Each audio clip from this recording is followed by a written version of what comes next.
Hey folks, Tim here from Rockout Videography again, and today's episode is going to be about the DIY pedal board that I made. So stick around, I'm going to show you how I made it.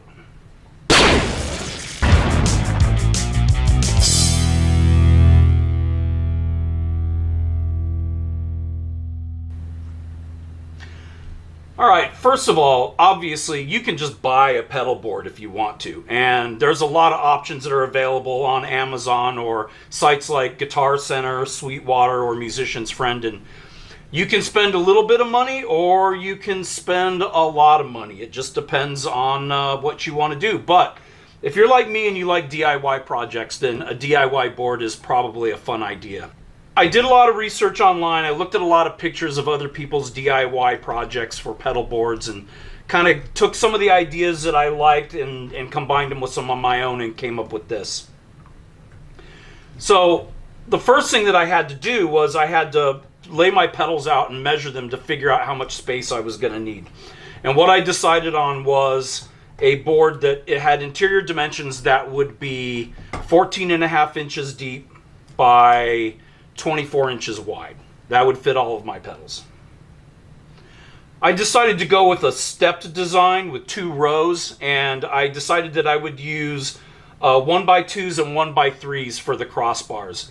And this is where we need to pause for a second and talk about wood dimensions in the United States. When you say a 1x2, it is not actually 1 inch by 2 inches. It's 3/4 of an inch by 1.5, and a 1x3 would be 2.5 inches. All right, and then the outside pieces I ended up using some true to measurement 1/2 inch thick by 2.5 inch wide boards for the outside pieces.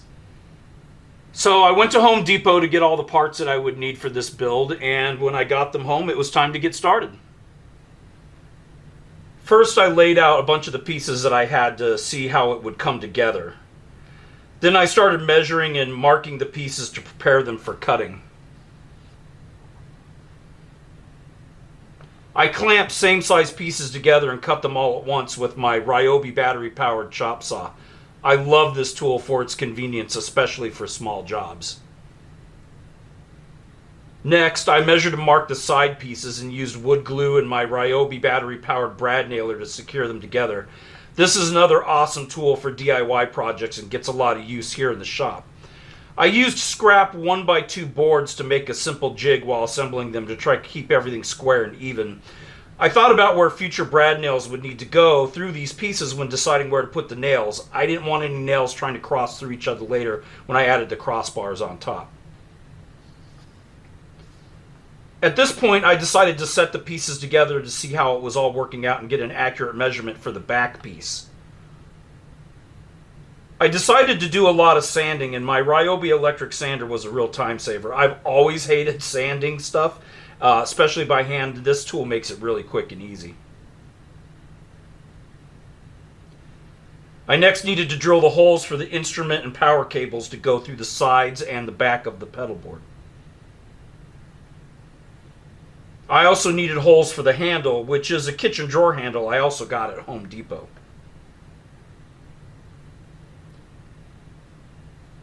I wrapped a piece of sandpaper around a pencil to get to the inside of the holes. I wanted them smooth and the edges of the holes rounded out to avoid sharp angles where the cables would be going through the side and the back pieces. Before painting the side and back pieces, I masked off the spots where the glue and the Velcro would be going. I just used some cheap black spray paint I had lying around the shop and used 2 coats of paint.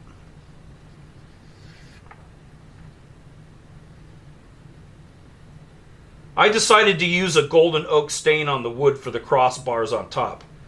I again used masking tape to cover the areas where the Velcro would be attached. I thought a combination of black and stained wood would add a cool contrast to the look of the board.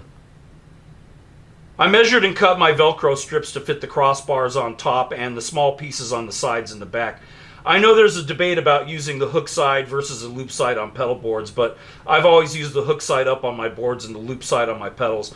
Normally it's a good idea to heat the adhesive of the Velcro with a heat gun or hairdryer before gluing it down, but I wasn't confident in my ability to safely handle molten hot strips of Velcro this long and get them set in place accurately, so I just used the adhesive as it is. There are hook side Velcro strips on the bottom of 3 of the crossbars to help with cable management. I used L-squares to help line everything up and started putting it all together. First I installed the handle using screws. Apparently kitchen drawers are thicker than 1/2 inch because I needed some washers to secure the handle tightly to the back piece. I started with the frontmost crossbar and applied wood glue before using the brad nailer to secure it together. I put the nails through the Velcro to help keep it in place since I didn't heat the adhesive. I used scrap wood as spacers in an attempt to keep everything square as I added the rest of the crossbars. It mostly worked. The last step was to connect the back piece. I preset some small finish nails where the back piece secures to the side pieces and used wood glue before driving the nails the rest of the way in. I didn't want to split or damage the side pieces by trying to use a brad nailer. I did use a brad nailer to secure it to the spot where the step piece is. I decided to use this short 1/4 inch TS female to male adapter and plug that into the first pedal so I would have this input on the side of the board. That way I can either plug a cable or my wireless setup into it, depending on what it is I've decided to do or how I'm using it that day. Okay, so as I mentioned, there's a hole in the back for the power cable, and then holes on each side for the guitar cables. And I added the Velcro strips on the side here with the hook side up so that I could attach the cables to the side of it. That way when you're transporting it and carrying it around, you've got everything attached to the board, all in one package. All right, let's take a look at the back.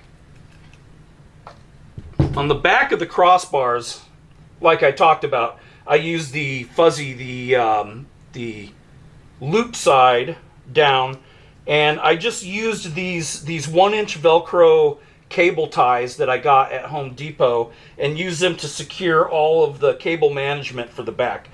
It's still a little bit messy looking, but it works. And the reason for doing the fuzzy, the loop side down, was that I didn't want any of this like catching on carpet or anything else when it was being transported or moved around or sat on the ground. All right, well, there you go. That's the DIY pedal board. I hope that you guys found this video entertaining and useful. Leave a comment and let me know. Do you think it's worth it to build your own board, or is it better and more economical to just go out and buy one? This isn't necessarily cheaper because by the time you consider the labor that you've put into it and the money that you pay for paint and parts and everything else, I don't know that you're really saving money, but you get something that's exactly the way you want it. And if you like building stuff, then you have fun. All right? So let me know in the comments what you think about all this. And if you could please subscribe to the channel and hit the like button, we'd appreciate it. We're trying to reach our subscriber goals and bring you more entertaining and fun content involved with audio, video, and music production. All right, thanks for watching the video, and we'll see you in the next one.